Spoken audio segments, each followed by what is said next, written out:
Bonjour, voici la solution de deux numéros. Donc on va commencer par le numéro 13 à la page 69 du livre de maths de 9e année où on parle de additionner, multiplier, diviser, soustraire des fractions.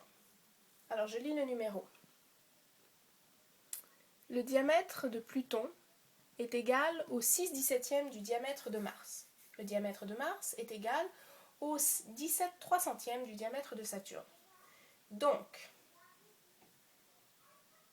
avant de lire la question, vous devez absolument traduire le français en phrases mathématiques. Les maths, c'est une langue. Alors, qu'est-ce qu'on nous dit en mathématiques?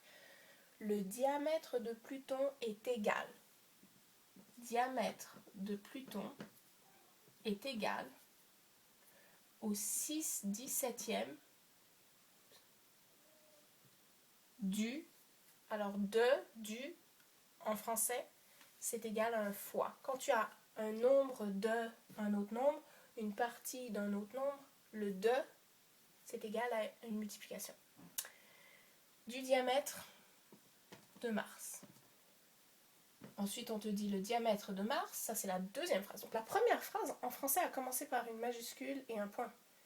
Donc j'ai juste arrêté de faire ma phrase mathématique quand il y avait le point en français. Donc le diamètre de Pluton est égal au 6/17 du diamètre de Mars. Ensuite, deuxième phrase, le diamètre de Mars est égal au 17/300 du diamètre de Saturne.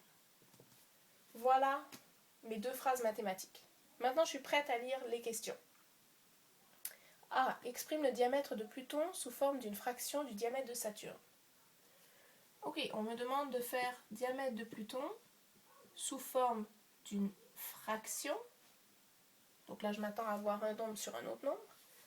Du diamètre de Saturne. Voilà ma réponse. Ce qu'on me demande, en fait, c'est de trouver ça. Okay, donc là, je vois clairement en mathématiques ce qu'on me demande. Maintenant, je regarde ce que j'ai. J'ai effectivement le diamètre de Pluton déjà sur une fraction de diamètre de Mars. Et on me demande du diamètre de Saturne. Donc, qu'est-ce que j'ai là qui peut aller ensemble? Mais regarde ici. Si j'encadre, le diamètre de Mars, c'est quoi? C'est ici. Et le diamètre de Mars est égal à quoi? J'encadre les nombres, c'est égal à ça. Donc, dans ma phrase d'en haut, je peux remplacer ça par tout ça. Parce qu'on me dit que c'est égal. Donc je fais pas d'erreur en remplaçant seulement ces deux choses-là. Donc j'efface ici et je le remplace par ce qu'il y a dans mon rectangle. Voilà. Maintenant j'ai deux multiplications. J'ai 6/17 fois 17/300 fois le diamètre de Saturne. Donc tu vois, on sait que dans la réponse, je n'aurai pas le diamètre de Saturne, je ne l'ai pas encore. Puisque ce sont des multiplications, je peux multiplier comme je veux.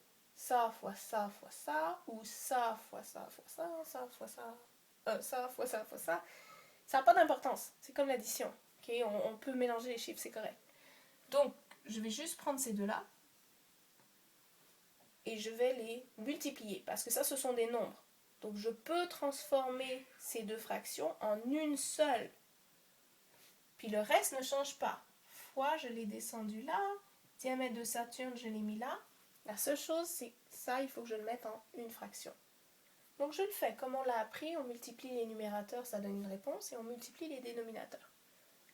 Donc je le fais à la calculatrice. Encore une fois, pour les résolutions de problèmes, vous avez toujours le droit à la calculatrice. Donc 6 fois 17, ça fait 102. Et ensuite, est-ce que c'est 6 fois 17? Oui. Et ensuite, 17 fois 300, 5100. Voilà.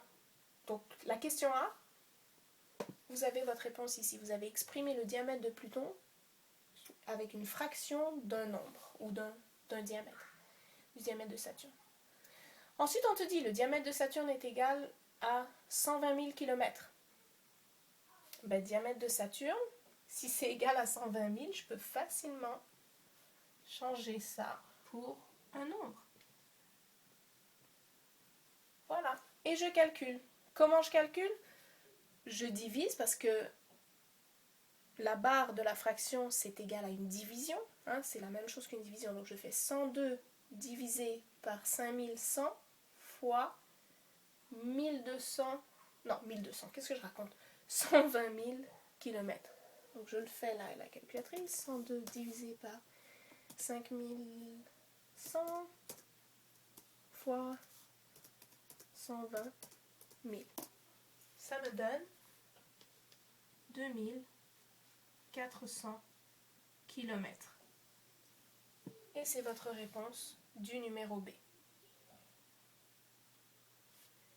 Ensuite, le numéro 14. Donc encore une fois, il faut lire d'abord le problème, ensuite écrire tout ce que vous comprenez, tout ce que ça dit et toutes les opérations que ça dit déjà, avant même de regarder les questions. Donc, Liam et Raymond partagent une pizza végétarienne et une pizza hawaïenne, de même grandeur. Pizza végétarienne, pizza hawaïenne, de même grandeur. Je le fais en même temps que je lis. La pizza végétarienne a été coupée en 8 parts égales. 8 parts égales. La pizza hawaïenne a été coupée en 6 parts égales. Voilà pour les pizzas. Liam mange 2 parts de pizza végétarienne. Donc maintenant on parle de Liam. Il mange.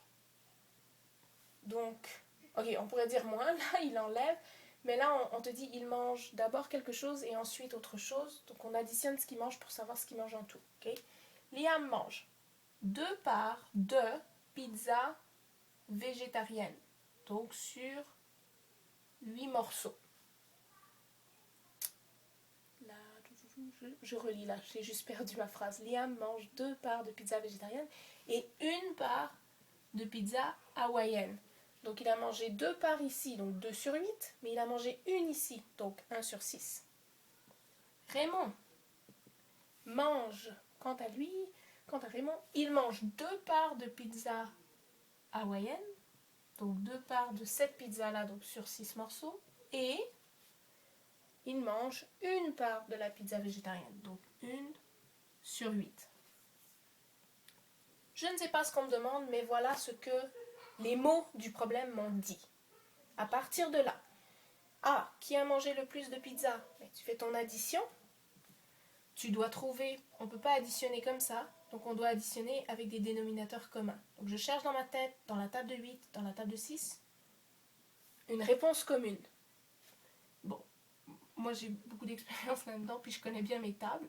Je sais que les 24e, ça fonctionne. 8 fois 3, ça donne 24. Donc ce que je fais en bas, je le fais en haut. 2 fois 3, 6. Pour transformer des 6e en 24e, tu fais x4. 6 x 4, 24. Ce que j'ai fait en bas, je le fais en haut. 1 x 4, 4. 6 plus 4, 10 sur 24. Donc il a mangé 10 24e. Ensuite, Raymond. Même chose, j'ai des 6e et des 8e encore, donc je sais très bien que je vais avoir des 24e. Fois 4, fois 4. Je m'occupe de cette fraction en premier. 2 fois 4, 8. Ensuite, fois 3, fois 3. Parce qu'on veut que ce soit des 24e. Alors, je m'occupe de cette fraction. 3, 8 plus 3, 11. On laisse ça en 24e. Qui a mangé le plus? Raymond, parce qu'il a mangé 11 24e, tandis que lui a mangé 10 24e. La deuxième réponse, combien est-ce qu'il a mangé de plus?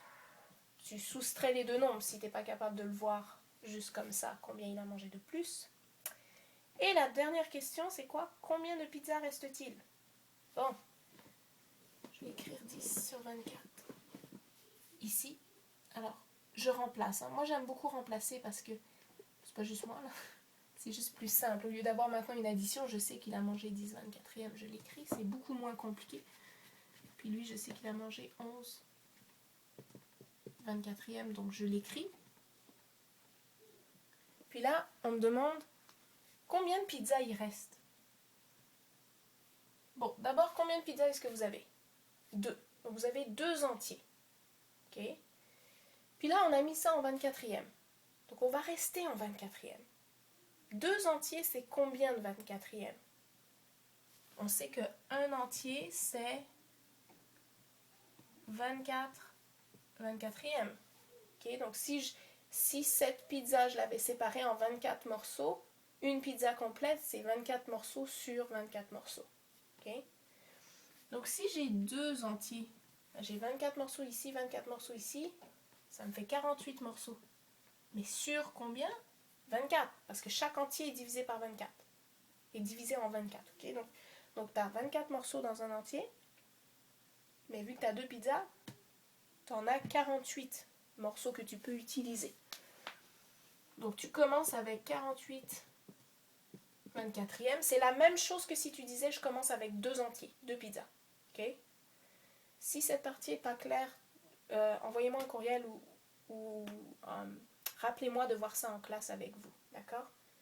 Donc j'ai ça au départ, j'ai 2 pizzas complètes. Ensuite, j'enlève 10 24e plus 11 24e parce que mes 2 garçons ont mangé ça.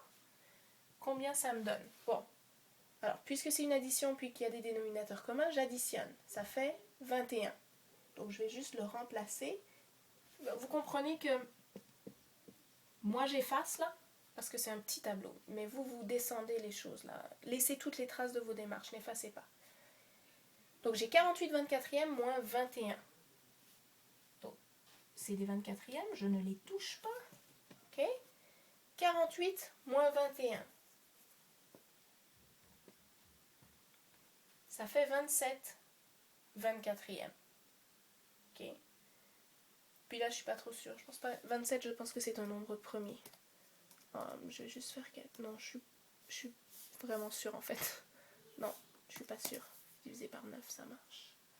Mais 24 ne se divise pas par 9. Ok, j'essayais juste de réduire, mais ça ne se peut pas. Il n'y a pas de... Ou alors divisé par 3, qu'est-ce que je suis bête? Oui, divisé par 3. Ok, alors, oups, pas fois. Divisé. Ok, alors, 27 divisé par 3, ça donne 9. Et 24 divisé par 3, ça donne 8. Donc, il reste 9 huitièmes. Okay, si on réduit au complet, je vais le mettre en plus gros, il reste 9 huitièmes. Pour vérifier, mais regardez au début, lui là on a mangé 2 parts, Liam, puis il a mangé une part ici, puis lui il a mangé 2 parts ici, donc il a mangé la moitié. Puis lui il a mangé, Raymond a mangé une part ici. Ok. Puis regarde, on te demande combien il reste. Est-ce qu'il reste 9 huitièmes? Ben déjà, 1, 2, 3. Puis ici, si j'avais bien fait mon dessin et tout ça, et qu'on vérifiait, probablement qu'il reste 6 huitièmes de ce côté-là. Donc voilà.